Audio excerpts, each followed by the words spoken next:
from the state government to do a ceasefire, which the central government obliged. There were forces outside the hands of the central government who compelled the central government to react in this fashion.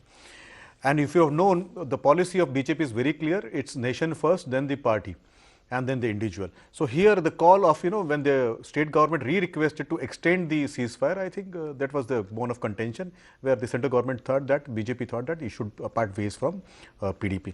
If you ask me, did it really help putting the coalition government there? Yes. The figures, if you see, 2004, we had lost 325 security forces there.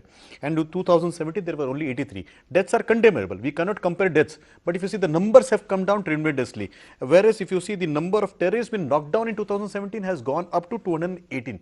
So if you see the casualties ratio, the security forces had a total advantage in the era of PDP and BJP here. And the developmental agenda, in the last 60-65 years, Kashmir never saw development.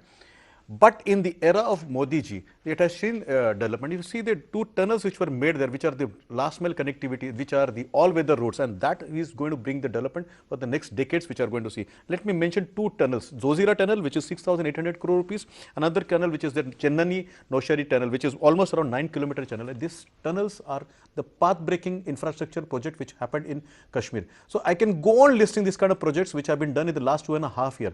So if you see 2.5 year confidence building measures, pumping in capital, doing infrastructure projects, doing fundamental changes there, so that the life of the brethren there, my own citizens there, improve. There are opportunities which should go up. One more thing I would like to mention before I take it to the political angle.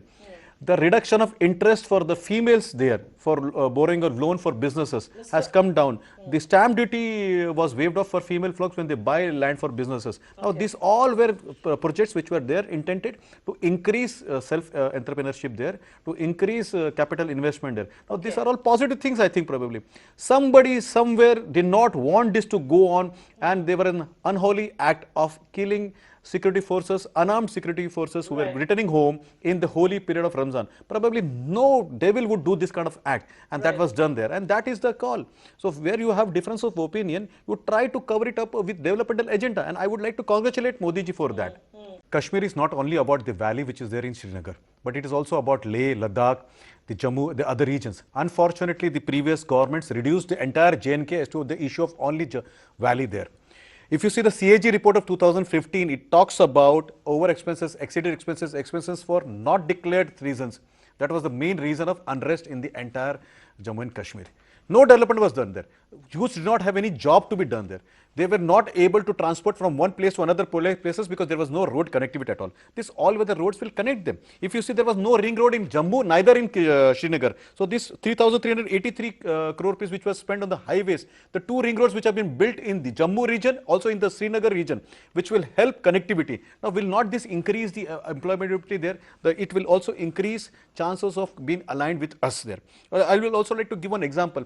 The condensed container transportation on the railway, that's a game changer of bringing apples to the mainland. Now, that was never conceived in the last 65 years. Congress was just trying to appease the people. 24,000 crore rupees been given by Manmohan Singh ji as a package, whereas against that 80,000 crore rupees been pumped by Mr. Modi in the last 3 years. Now, that shows the commitment which was there in Kashmir. Now, if you see all the agricultural produce which has gone up, 8.3% increase in agricultural produce.